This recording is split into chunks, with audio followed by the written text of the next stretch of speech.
Welcome back Welcome back to the beach. We love the beach. You fucking It's liar. got I've heard you. our I know you favorite hate the fucking beach. characters. No, I love the beach, and it has my favorite character, Battler. That's why I love the beach. Every time I go, I see Battler, and I go, yippee, yippee, hooray, yippee. Do you see a gray sea? Do you see a cloudy sky, or can you see the the true color beneath it all? I'm built cool enough to where I only see true colors, and those true colors are gray, big dog. Got him. All right. We have to deal with the beach today. And I think my favorite part about dealing with the beach today is that all of these fucking jabrones wore suits. What else are you gonna do? You got like dinner in 2 hours or something. Yeah, guess what? The wind blows one time, sand and all that. Oh, And then you're dealing with that for the rest of the trip. That's brutal. Badler doesn't care. His suit's $10. But fine silk on George, that shit's gonna... It's true. It's true. So, on the 10th twilight, the journey ends, and you reach the Golden Land. We're gonna be able to solve the epitaph today, by the way. Definitely, yeah. You are really diligent, Maria. You did a good job writing this all down. Ooh, I forget a lot, so I always write things down. Mama told me to. In my original assignments, I was Maria, and so like 90% of all of these fucking episodes would have been just more tolerable. It's really only episode 1 that's blown up by this. True, I guess. I think genuinely, I think it ends up splitting so much better in like 3, 4, and 5, or 2, 3. Oh yeah, I mean there was a conflict. Spoilers for this whole not thinking deal happened the other day when I joined VC with Soren, Chad, Tim in it, because I said I was gonna join to play marathon. I was like, oh hey, there's people in the server, I'll join and say hey. Like it was the day before grad. I joined the server joined the call without looking at who was in it. I said hey. Then it took a minute. It's like, wait a minute, where's the people? And I looked over at Gimpy's server because that's where everyone's playing marathon. Yeah. It's like, oh, they're over there. I didn't even look. Oh my god. Kind of based. Yeah. Alright. There was a notebook inside the handbag Maria was always carrying around. And Beatrice's epitaph was copied onto it. Thanks to that, we were able to all challenge the puzzle of the epitaph while walking down the beach. Jessica and the rest had already tried to solve it several times, and had gotten a bit bored with it. Already gotten bored with it? However, since this was a first for me, I was so excited that I couldn't stop. It really tickled my sense of adventure. Let's start with the first line. Behold the Sweetfish River running through my beloved hometown. Where was Grandfather's hometown again? I heard that before the war, the Umineko family had a mansion near Odawara, which makes you want to know which kind of Sweetfish River flows through Odawara, right? Yeah, because that river would be the starting place. Flashbang. Steam backlog jump scare. It's full screen, Wuggy. What do you want me to do about it? Yeah, because that river would be the starting place. Anyone searching for the Golden Land would head down that and search for the key. Well, what's this river in Odawara? Does it have sweetfish swimming in it? If you're looking for sweetfish in Odawara, it'd have to be Hayakawa. It's famous for its mountain stream fishing. I panicked. Ooh, I hate fish. Maria, you'll understand when you get a bit older. Lick, lick, lick. Salty roasted sweet fish. Yummy. Even though we just ate, I'm getting hungry again. Shall I bring you a biscuit? She should have an English accent, because she just fucking called it a biscuit, bro. Oh my god. I can't do an English accent consistently right now. He's suffering. Just to go with fucking canon. Oh, sorry. That's not what I meant. Don't mind it. Shana-chan was faithfully keeping us company, since she didn't have any afternoon chores for a while. I would have thought that since she's a servant, accompanying us would force her to take care of us and tire her out. But that didn't seem to be the case for her. On the contrary, she seemed to enjoy joining in on a conversation with people close to her age. When I asked, I heard that she was the sort of worker whose room and board were supplied by her employer. So normally, the only person close to her in age was Jessica. Yeah, I can imagine how that might be pretty dull. Okay, so I get that sweet fish-filled river near Odawara as Hayakawa. In that case, we gotta get down to it. Do you find anything if you head down the Hayakawa River? There. If you follow it downstream, you'll arrive at the ocean. Of course, you'd reach the mouth of the river. And the third line of the epitaph was, as you travel down it, you'll see a village. By the way, since long ago, the mouths of rivers have been key points in transportation, and large cities tend to be built there. That'd be the next checkpoint. That's a pretty good theory. Just like you guessed, there's an old city that was very prosperous in ancient times. That's where Odawara Castle is. I think I might have gone to Odawara Castle on a field trip once. It really was a wonderful castle. Yeah. Ugh, fuck. Oh god, that's a difficult switch. Yeah, I also went there. Even though I live in a Western-style house, it's true that Japanese people feel calmer when in a Japanese layout. Ooh, castles are boring. Theme parks are better. Ooh. I see. Okay. If we find the gold, the great battler-sama will generously reserve a whole theme park for a day to let you play in it. Still, Odawara Castle, huh? The hidden gold of Odawara Castle. Oh, it's actually starting to sound pretty good. Well, we figured out that much 2 years ago. The village down the river where the sweetfish swim in Odawara. You figured it was probably somewhere near Odawara Castle. The problem is the next line. Okay, let's see where Battler Strange's reason he can take him. Jessica grinned broadly. She seemed to be implying that she would have solved that puzzle long ago if it were that easy. Damn it. I'll definitely find it all and keep it for myself. The fourth line. In that village, look for the shore the two will tell you of. I don't know what it means by the two, but anyway, the shore. What does it mean by the shore? No, wait. Is there any place near that with shore or Kishi in its name? I've heard there's a place called Shogakishi in Odawara. Huh? Wow. You sure know a lot about it. What could that mean? And then you look at the fucking epitaph. Oh yeah, we got the epitaph tips. Look for the shore the two will tell you of. I don't know. What could that mean? Shana-chan, are you trying to solve the riddle and get the gold too? That makes us rivals. It's not like I'm interested in gold. It's just that George-sama told me about it before. That's because we reached the same conclusion 2 years ago. We even went to the trouble of laying out a map and looking it up. It was about 5 kilometers to the north of Odawara.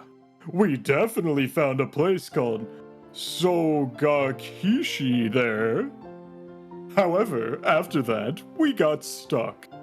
The 5th line doesn't say where the key is hidden in that place.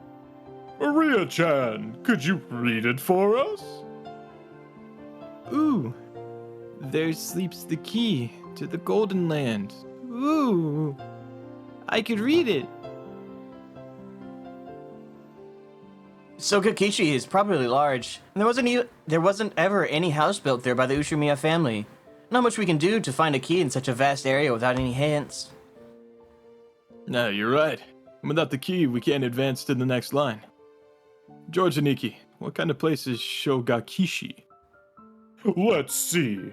I've never been there, so I don't really know. But according to the map, it's in the mountains. I'm pretty sure it was the base of Mount Asuma. Something doesn't feel right. You'd expect a riddle pointing the way to the hidden gold to be a bit more exact. I get a feeling that even the part about Shogakishi was a mistake. Well, I think it could be Sogakishi. It could be talking about some house that grandfather lived in when he was a kid that we don't know about. After all, the first line mentioned his beloved hometown. Shannon, you served grandfather alcohol and stuff lots of times, right? Hasn't he ever talked to you about his past? The master almost never speaks of the past. However, he talks of the Great Kanto earthquake as though it was someone else's story, so he may have been living far away from the Kanto area. The Ushiromiya family may have been living in Odawara, but not all of the branch families were. We're obviously getting a lot of hints here. Smile. The epitaph is still a big blank spot for where I'm at.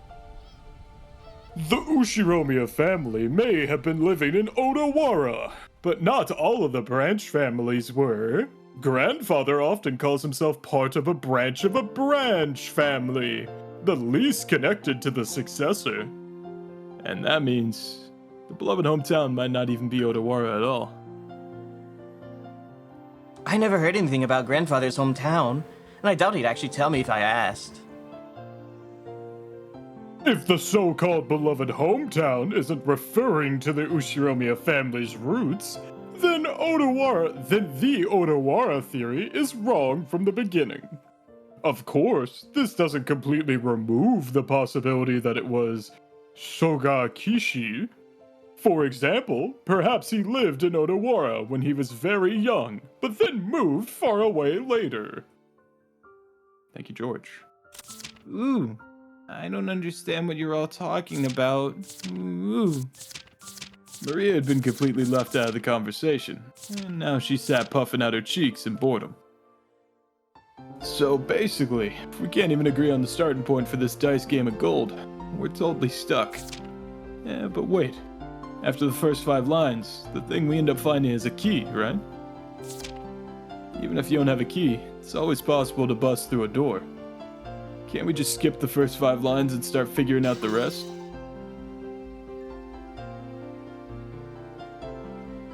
Oh, I hadn't thought of that. Oh well, we're just wasting time anyway. Let's hear the rest of Battler's reasoning. But in the next part, it gets dark really fast. Yeah, fucking forgot neutral blown up in this. Shannon-chan frowned slightly. After looking back at Maria's notebook to recall what was written there, yeah, I was forced to agree. Who's talking? On the first twilight, Yeah, go ahead. I assume Battler. I know, probably. On the first twilight, offer the 6 chosen by the key as sacrifices. It sure does get horrible quickly. Oh, you know what we have? I forgot. If we have the PlayStation. Let's go! Let's go! Yeah, it's Battler, and then I it's... was right, it's Battler. Base. Yeah. On the second Twilight, it says to tear apart the two who are close. Does that mean to make them break off their loving relationship? Or does it mean to literally tear them apart? I don't know, but either way, it's pretty disgusting. Even if we set that second line aside, it mentions 6 people for the first Twilight. Then 5 people for the 4th through 8th Twilights. So at least 11 people must be sacrificed. I wonder. It's a fucking left field thought. I wonder if the sacrifice stuff refers to the Ushiromiya branch families? Of having like 11 branch families? Yep. I don't think we have ever gotten a number. Yeah, they definitely have not given a number, but they talk about multiple families for the Ushiromiya like family tree a lot. Interesting. Because I'm thinking, you know, like gouge the head as in like literally kill the head of the family. Like when you talk about like gouge the knee, it could be referring to like, oh, this family was supported by, you know, this family did really good selling silk. Yeah. And like you gouge production, basically. Mm-hmm. Because they talk about Kinzo being, you know, God's gifted fucking very cruel, like calculated businessman. Right. Ooh, there's sacrifices to revive Beatrice. I see. Sacrifices to restore the witch. Yeah, that's what it'd mean. Near the end, the witch will be revived on the 9th twilight. That last part is guaranteed. On the 9th twilight, the witch shall revive and none shall be left alive. So everyone will die in the end? So everyone will die in the end. And after that, the 10th twilight is the goal line. Not sure how you're supposed to reach the Golden Land if everyone's dead by then. Depending on how you interpret it, the traveler who holds the key may or may not be included in the none shall be left alive part. But at the end, there's something pretty interesting. After reaching the goal, the witch gives out 4 treasures. One shall be the gold. And the problem is the next one. It says the dead souls will be resurrected, right? Doesn't it sound like everyone who died in the earlier lines? If you put it like that, then the part about reviving lost love might refer to the pair torn apart in the 2nd twilight. That's right. And the 4th one refers to the 9th twilight. The 4th treasure is putting the witch revived on the 9th twilight to sleep. If we put a happy spin on all this, it'll be hectic with people dying and breaking up all over the place, but it'll all be made right in the end. The awakened witch will sleep again, and everything will be like it was at the start, except with a huge pile of gold. And the witch must be pretty busy. Well, with all the killing, reviving, breaking up, and reuniting people. Not to mention waking up and sleeping. Sheesh. Just when the tale of the hidden gold was getting interesting, it all gets pretty dubious once the witch starts showing up. Too true. Is that Jessica? Yeah. Oh fuck yeah, it's right there. I laughed along with Jessica. After that, the idea of the witch was just too ridiculous. Of course, once we started laughing like that, Maria, who believed in the witch, got angry. Woo, the witch is incredible. She can do anything with magic, even kill, even bring back to life, even give love, even take it. She can fly in the sky, can become invisible, can even make golden bread out of nothing. Woo, woo, woo, woo, woo. Dang. My bad, we were just joking. Jessica apologized, sticking out her tongue, but Maria didn't accept it. She grabbed her notebook back out of my hands and opened it to some other pages, trying to prove that the witch existed. Those pages had colorful drawings of witches on them, and well conveyed the fantastical idea of... well conveyed the fantastical image Maria had of witches. It wasn't the sinister image of a crooked-nosed hag flying around on a broom. With unnatural powers, who could do anything and wore a beautiful dress. Try that again. What? Try that again. You skipped a whole line. Oh, yeah. I'm just running that shit back. It wasn't the normal sinister image of a crooked-nosed hag flying around on a broom, but a dreamlike person with unnatural powers, who could do anything and wore a beautiful dress. It was just what you expect from an imaginative young girl. flittering through the sky, crossing a rainbow, dancing around all night with a teacup and teapot that'd probably never get empty no matter how much you poured out of it. With a flourish of her staff, the stars in the sky would become candy and pour down, and flowers that produce sweets would bud by the roadside. To Maria, witches were the only concept that could embody the magical dream that so captivated her. As she grew older, it was the last remaining thing that could give richness to her dull and plain everyday life. That's why Maria believed in witches. She didn't want that dream of hers to be tarnished. That's why she didn't want anyone to tarnish the epitaph, which affirmed the existence of witches. Because the witch named Beatrice is Maria's dream. To Maria-chan, the epitaph isn't a guide to hidden gold, but magic to revive the witch. So, it was the single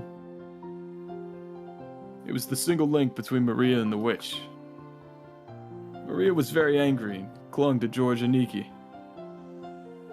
Jessica and I scratched our heads and apologized. It might not have been possible to smooth things over again like this, like the time she got mad in front of the portrait. Maria didn't seem willingly to be easily consoled. Unlike Jessica and I, who hung our heads, wondering what to do, Shannon-chan timidly opened her mouth. Maria-sama, did you know? There's a ghost story about Beatrice that's been passed down amongst the servants. Ooh? Yeah, that's right. Shannon, tell us about it. I don't really know, but it's apparently pretty famous among the servants. Yeah, what is this? A ghost story? Yes, it seems it's a story from before we were born. I also heard about it from my mother. Yes. It has been passed down since the time of the mansion's construction. The servants of that time whispered that the mansion had two masters, one of the day and one of the night. The tale that Shannon told was just like a typical campfire ghost story. If there was a forest with a witch living inside of it, then of course the witch would come pay the mansion a visit from time to time. At some point, this ghost story naturally sprouted up between the servants. When people do the rounds a second time to check doors, windows, and locks that were supposedly closed, they'd find some of them left open. Lights that were supposed to be off were turned on, and lights that were supposed to be on went out. Things left lying around would disappear, and things would appear when no one had any memory of putting them there. When any of these things happened, the old servants would say that the witch had visited the mansion, invisible, and was playing pranks. Ooh, see? She exists! Beatrice exists! Yeah, she exists. Long ago, it was always right before leaving for school that I wasn't able to find my bag and stuff. Maria puffed out her chest with an ooh, as though this was the final proof of the witch's existence. If I opened my mouth, Maria would probably be hurt again, so I didn't. I mean, you hear this kind of story everywhere. Depending on the place, they might blame it on a dwarf or an elf. The only difference is that they call it a witch on this island. Of course, walking around a vast, elegant mansion at night would be a little unsettling. It's an island devoid of people. Since the mansion's so drafty, walking around on the night of a thunderstorm would certainly be eerie. In addition, some servants have also seen will-o'-the-wisps and glittering butterflies dancing around. Kanon-kun also saw something like that when he went patrolling one night. And recently, you often hear servants talking about strange footsteps heard inside the mansion near midnight. We've whispered together that Beatrice-sama in the portrait sometimes makes herself invisible and walks through the mansion. It happened a while ago, but even I have heard footsteps while patrolling at night that resembled those stories. Whew, that's scary. But there's nothing to be afraid of. Beatrice-sama is another ruler of this mansion, separate from the master, so there's no need to be unnaturally afraid. If you respect her, I hear she won't do anything bad. However, she could be quite terrifying if you don't respect her, right? Correct. I've heard that just before I began working here. Someone who spoke badly about Beatrice-sama fell down the stairs and quit after receiving a large injury to their back. Because of that, there's a rumor between the servants that Beatrice-sama's anger had been brought down upon this person.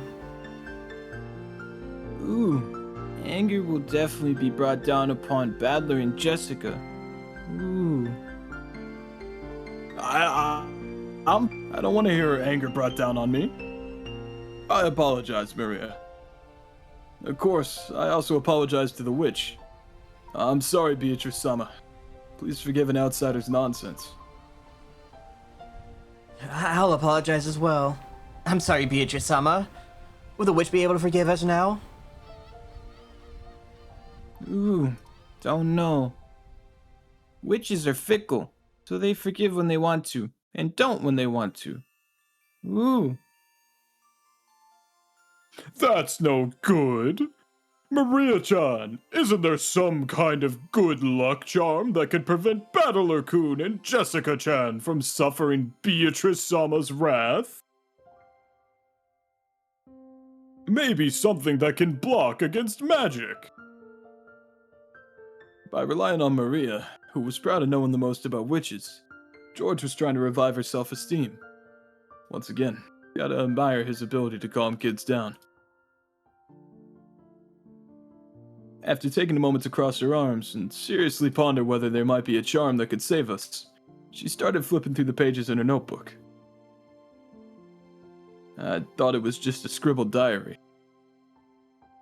But there also seemed to be quite a few pages that looked like they'd come from a book on black magic. Maria solemnly considered a group of these pages, which contained things that looked like magic circles. Apparently, Grandfather wasn't the only one with a black magic hobby. When Maria finally found what she was looking for, she snapped the notebook shut and threw it into her handbag. She then began fishing through that bag's contents. There seemed to be various jumbled up things in there. After a while, she took out various pieces of junk, although they were probably important magical items to Maria, and repeatedly threw them back in, saying that they were wrong. It was all a little humorous, just like when Doraemon took out the wrong tool. Finally, she seemed to discover what she was looking for. With a face that was unimaginably cheery when compared to the intense expression she had worn until now, she held those out to Jessica and me. Ooh. I grabbed it and saw that it was a pretty cheap-looking charm. Looked like a bracelet made from a plastic rosary, with a scorpion-themed medal attached. Haven't you ever seen those cheap Zodiac-themed accessories? The kind you might win in a crane game at the arcade. It really looked something like that. There were two of them. Probably one for me and one for Jessica. However, the very fact that there were two of them made them feel even more like cheap manufactured goods, making it pretty hard to think of them as magical items. You giving these to me and Battler? Ooh, with these charms, you don't even need to worry about Beatrice. Because scorpions have the power to ward off magic. Huh? Really? Didn't know scorpions could do that. Ooh, Badler doesn't believe. Ooh. I'd said too much and angered Maria again. Maria took out her notebook again, pointing to various pages as she went on and on about how the scorpion had such incredible holy power that had been used in magic-repellent magic circles since ancient times. I've heard about that one from some of the other young servants. Something about how the scorpion is drawn as a magic-repelling symbol in sorcery. Really? Ooh. The scorpion protects against bad magic and calamity, and emeralds bring peace to the heart. Therefore, its effects are twofold. Ooh. It's true. The scorpion wraps around the emerald and protects it. Yes, that certainly does sound like it'd work well. I really wanted to make fun of those worthless-looking charms. But as I watched Maria explain it with all of her heart, and realized that she'd found them for our sake, I started to feel like it might actually work. Even if it was just a prize from some game center. The material quality of the charm didn't matter.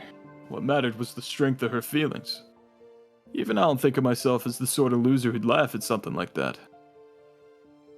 Okay, thank you. I apologize to Beatrice-sama. But even if I do end up getting cursed, I'll be safe now thanks to Maria's charm. Right, Jessica? Yeah, that's right. Thanks, Maria. Ooh, wear it on your arm when you want your heart to be at peace. Put it in your wallet and your money won't decrease. If you hang it from a doorknob, bad things can't get in. It's a really convenient charm. What an incredible effect. If Maria-sama gives it her confident seal of approval, then it surely must be reliable. Shannon-chan clapped her hands together, and Maria stuck out her chest. She was totally in a good mood again. It's probably best if we let her lead the conversation a bit longer. If it'll keep her in such a good mood. Come to think of it, she looked a bit bored when we were getting excited about the hidden gold. Probably because she couldn't keep up. While eating the cookies Kumasawa-san had baked, Jessica and I asked Maria this and that about black magic. Maria happily chatted away in response to our questions. Each time, George Aniki and Shannon-chan would act surprised or chime in. Clouds in the sky grew darker and darker, but we cousins really enjoyed communicating freely after a year of separation.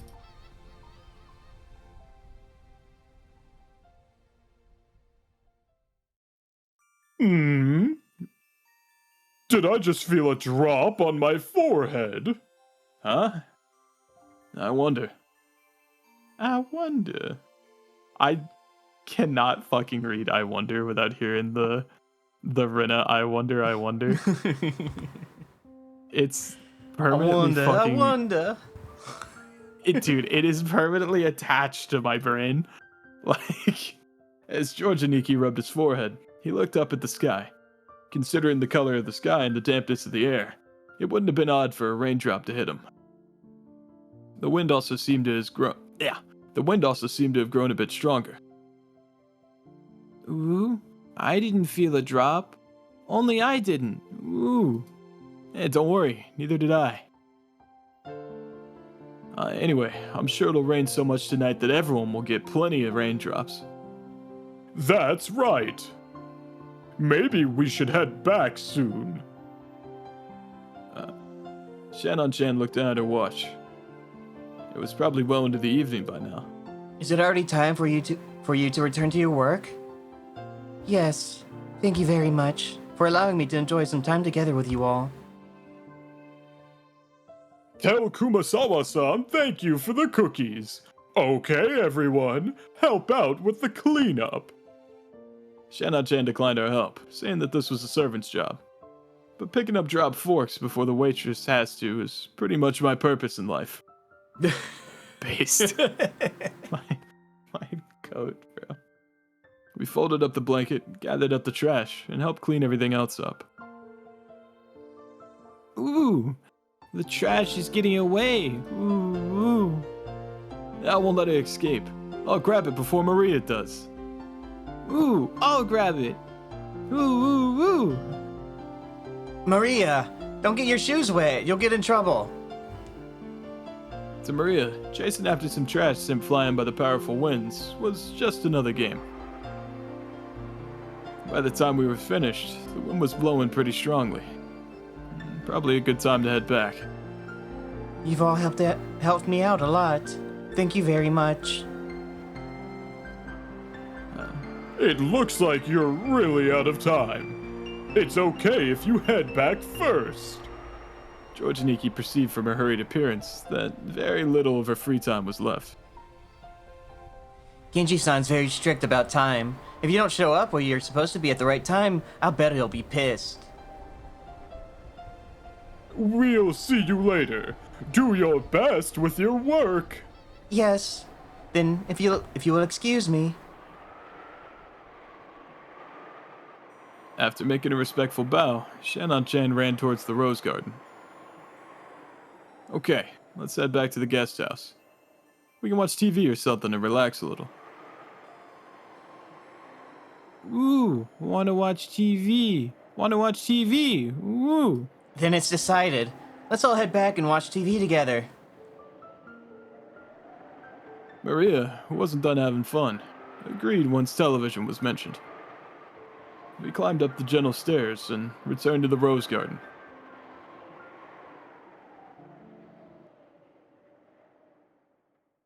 The wind had grown very strong, and roses shook throughout the garden like ripples on water. This might be our last chance to see these beautiful roses. I'll bet tonight's typhoon ruins them. Those roses might be done in by tonight's winds. You're right. So, I think the roses were pretty lucky. After all, they got to welcome all of you before the typhoon. All flowers lose their petals eventually. Shut the fuck up, George. But that means we can admire them even more when they're in bloom. He's such a nerd. I'm gonna kill George, I think. That's right. Maria, burn this image into your eyes. At this moment, they're the best roses of the year. Ooh. Burned into eyes. Right then, Maria suddenly clapped her hands. Looked like she remembered something. My rose. The typhoon will send it flying. Ooh. Oh, you mean that sad-looking rose George and Nikki marked with a ribbon? Maria apparently remembered where the rose was. She ran at full speed. The rest of us followed her. Ooh. Ooh. Where was it again? I'm sure it was somewhere around here. We searched everywhere around that area, but it was only a single flower among all these roses after all. Even though we knew it was somewhere close by, we weren't able to find it. The winds making up the typhoon's front lines made roses through the garden undulutable? Undulate. Undulate. Throughout the garden, undulate. It was almost like it was teasing us by making the location of Maria's rose impossible to find. Maybe it wasn't here. Let's try spreading out a bit in our search. Sounds good. Let's go for strength in numbers. What's up, Maria? As we made to split up the search, Maria tugged on my jacket with an unhappy face. You could tell that she didn't want us to leave that spot. What is it? What's wrong? Ooh. My rose is here. It's here. But it's actually not, right? Maybe it was on the other side of the flower bed. If we all look, we'll find it fast, okay? Ooh, it's here. My rose is here. Look for it. Look for it. Ooh. Maria stomped her feet in irritation. She pointed at that spot and said it was definitely there, but in actuality, it wasn't. Even so, Maria got mad when we said we were going to search elsewhere. We were at a loss for what to do. For a while, we had to stay near Maria and pretend to search through that rose thicket. Ooh, not here. Not here. Not here. Ooh. Maybe she's saying that it shouldn't be here, or it should be here, but it isn't. Maria became increasingly irritated. Oh man, Maria's really losing her temper. Sometimes, Maria starts to really care about really pointless stuff. If she gets what she wants, that's okay, but... You can't find something that isn't there. That's not good. Just when we were at a loss of what to do, Maria called out in a loud voice. Mama! Ooh! We could see Aunt Rosa in the direction Maria was pointing at. Waving her hand. Maybe she wanted to look at the garden once more. Waving her hand. We could see Aunt Rosa in the direction that Maria was waving her hand. Maybe she wanted to look at the garden one more time before the typhoon came. Or maybe she had some business at the guest house. Aunt Rosa was coming from the mansion. She quickly noticed her daughter's voice and came over. My, what happened, everyone? Are you looking for something? Look for it. Mama, you look for my rose too. Ooh, ooh, ooh. Your rose. We found an unhealthy rose around here and marked it. Yeah, we tied a candy wrapper around it. But Maria, if I remember correctly, it was growing right in front and really stood out, didn't it? Unless it grew legs and ran off somewhere, it must have been somewhere else. Maybe you remembered it wrong. Ooh, it's here. It's here, it's here. Battler doesn't believe. Ooh, ooh. How many times do I have to tell you to stop saying ooh ooh before you'll understand? Mama will look for it, so stay quiet. I'd never seen Aunt Rosa be anything other than kind and gentle, so her anger surprised me a bit. Aunt Rosa began searching as well, so we went along with her for the time being. But we were already more than sure that it wasn't around here. So it didn't take long for Aunt Rosa to realize that too. The rose isn't here. Did you mistake this place for somewhere else? There's so many roses around. Ooh, ooh. That's wrong. It's here. Mama doesn't believe. Ooh, ooh, ooh. I already believed you and looked hard for it, didn't I? But it isn't here. Ooh, ooh. But it is here. It is here, but it isn't. Ooh, ooh, ooh. Then someone must have ripped it out. Anyway, stop saying ooh ooh. Ooh, ooh, ooh. Who ripped out my rose? Who did? Give it back. Give it back. Ooh, ooh. Ooh, ooh, ooh. How should I know? Stop it. Stop saying ooh ooh. Aunt Rosa slapped Maria's left cheek with her palm. In that instance, Maria was shocked into silence. Of course, it was only for an instant. When Maria realized that her wish was being rejected, she started yelling even louder. Ooh, ooh, ooh, ooh, ooh. My rose. My rose. Ooh, ooh, ooh, ooh. Didn't I tell you to stop that weird habit? That's why all the kids in your class make fun of you. Cut it out. Once again, her palm slapped Maria's cheek. This time, she didn't go silent. She choked as she started crying, and began to bawl in an increasingly loud voice. Aunt Rosa was clearly irritated and lifted her hand up once more to try and shut her daughter up. Aunt Rosa. Now, she's just a little kid. There's no reason to get so serious. I tried to cut him with a bitter smile, rubbing my hands together. But Aunt Rosa glared at me with a serious face, and I realized that I should have stayed out of this. I'm sorry, but could the rest of you go back to your room for a bit? I need to have a little talk with Maria. Ooh, ooh, ooh. Nobody believes in my rose, even though it was here. Ooh, ooh. Look for it. Look for it. Here, it was here. Ooh, ooh, ooh, ooh. But it's not here. So you must have confused this place for somewhere else, right? Ooh, ooh, ooh. It is here. It's definitely here. Ooh, ooh, ooh. Then it disappeared. Give it up. Why? Why did it disappear? Why? Why? Ooh, ooh, ooh. I don't know that. So stop saying ooh ooh. Aunt Rosa once again raised her hand, overcome by emotion, and slapped Maria's cheek. It was strong enough to knock Maria over.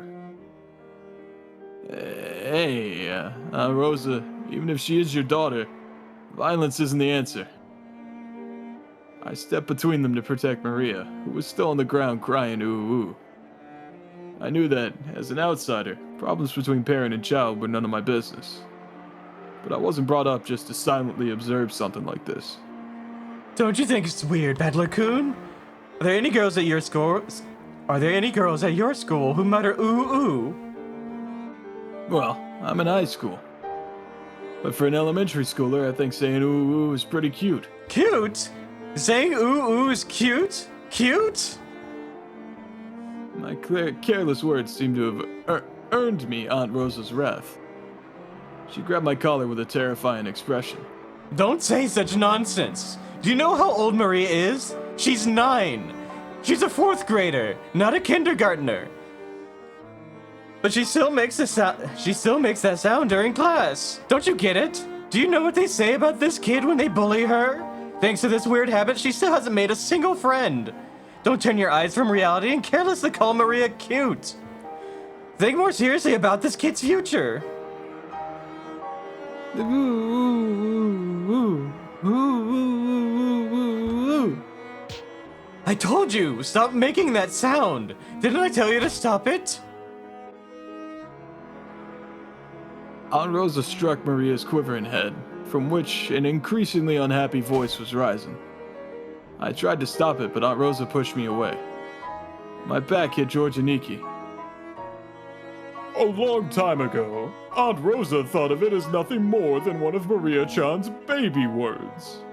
But now that it hasn't been fixed, even midway through elementary school, she's been worrying about it a lot. As she talks isn't really that big of a deal, right? She'll never make it as an adult if she's like that. So even though it isn't fun to watch, this is a problem between parent and child. Well, even I get chewed out by Mom all the time because of how I talk. When they put it that way, maybe even a scene as painful as this isn't something an outsider like me should butt in on. Battler-kun, when you were a kid, didn't you get into any bad habits that you couldn't fix that got you into trouble?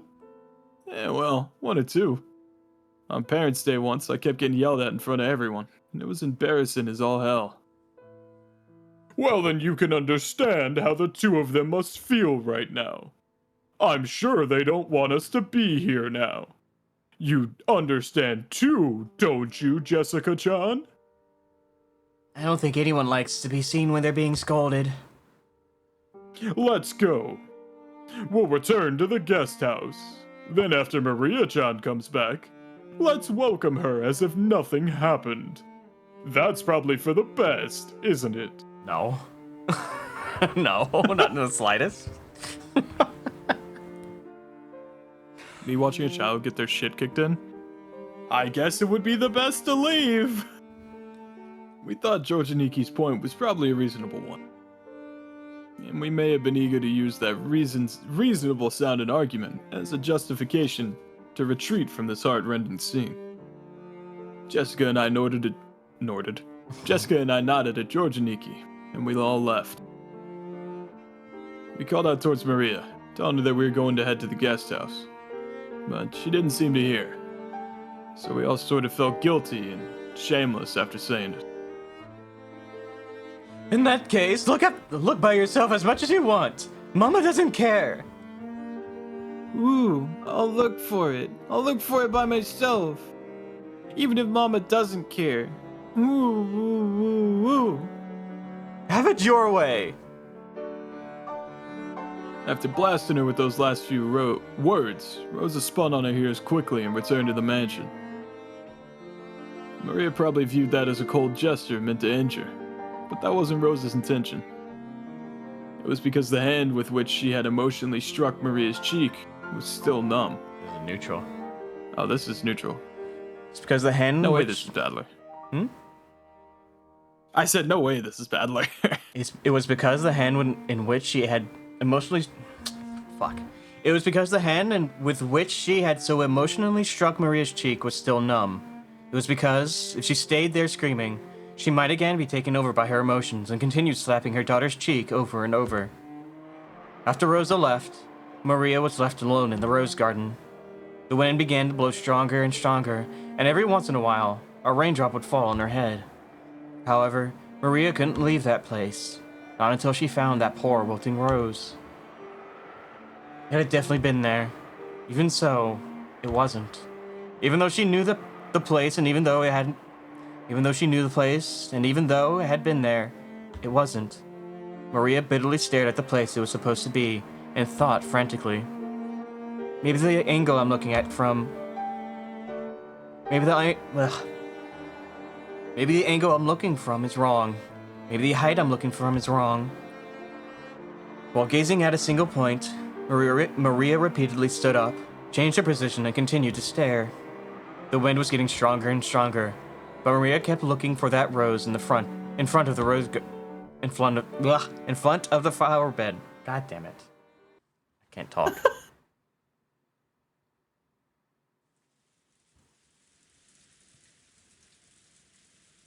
Dude, the typhoon is here. What the hell? Holy shit, Kenzo spotted?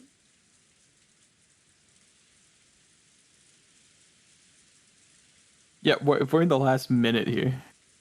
No, I think it's about... No, there's no transition here. This is the transition. Oh, so you did just... This is where the episode ends. And it goes into... mansion shenanigans and servant bullshittery. Mm-hmm. I see. Oh, we go into the letter.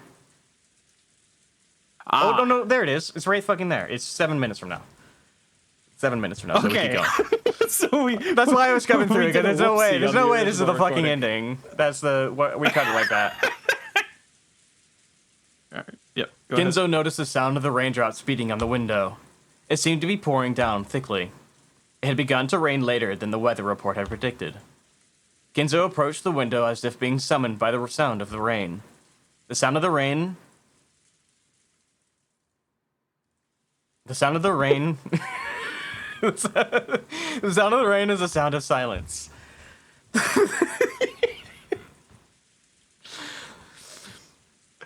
Very quiet, us reading the fucking episode in the background. God damn it. The sound of rain is a sound of silence. That sound feels quieter than any silence, and makes humans remember that, in the end, they are alone from the moment they're born to the moment they die. Ginzo. You're late, Beatrice. Were those words directed at the rainy sky? There's no one to be seen in the direction of Ginzo's gaze. Well then, let us begin. Let us begin our banquet of miracles.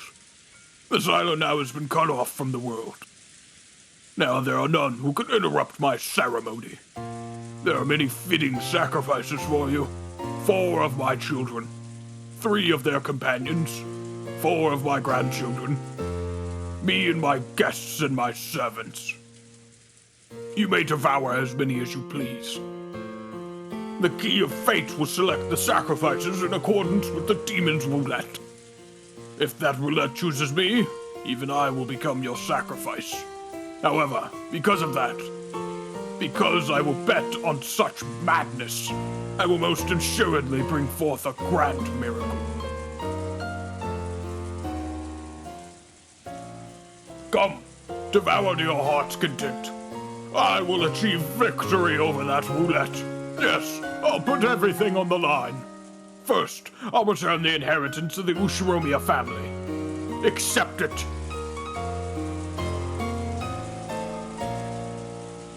Ginzo tore the window open, ripped a golden ring off his finger, and forcefully threw it away. At that time, the sound of thunder rang out, giving the illusion that the lightning had accepted the ring. And when you're resurrected, surely I will be the one who stands witness. I will survive until the end and watch over you as you awaken. So come, Beatrice. Welcome to my banquet. In exchange for all that I have created, show me another miracle, just this once. Oh, Beatrice.